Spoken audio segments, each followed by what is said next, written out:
পূর্ণিমার ওই চাঁদের আলো দেখতে চমৎকার, এই রাতের আলোয় যেতে হবে তারকনাথের দুয়ার। এই আম পাতা জোড়া জোড়া ত্রিশূল হাতে নাচে ভোলা, গাছের ডালে পাখির বাসা বাবার কত ভালোবাসাই। আম পাতা জোড়া জোড়া ত্রিশূল হাতে নাচে ভোলা।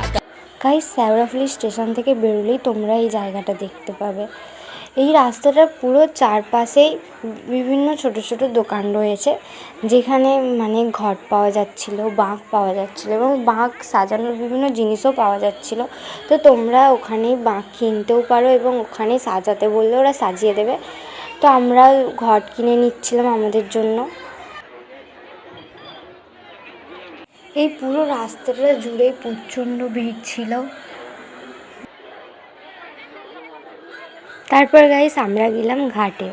তোমরা শেওড়াফুলি স্টেশন থেকে বেরোলেই ঘাটের রাস্তাটা ধরলেই অনেকগুলো ঘাট দেখতে পাবে। তো তোমাদের যেটার মনে হবে তোমরা যেতে পারো। তো আমরা গাইস অনেকটা হাঁটার পরে ভেতরে একটা ঘাটে গিয়েছিলাম। ভিড়ের কারণে আমি তেমন দেখাতে পারিনি। তবে গাইস তোমরা দেখতেই পাচ্ছ পুরো ঘাট জুড়ে কত ভিড় রয়েছে।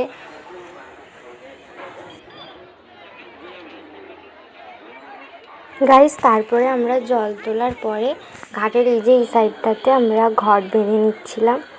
এই সাইডটা যেহেতু একটু ফাঁকা মতো ছিল, তো অনেকেই এখানে ঘট বাঁধছিল। তো আমরা ওখানে বেঁধে ঘট পুজো করে তারপরে বেরিয়ে পড়েছিলাম।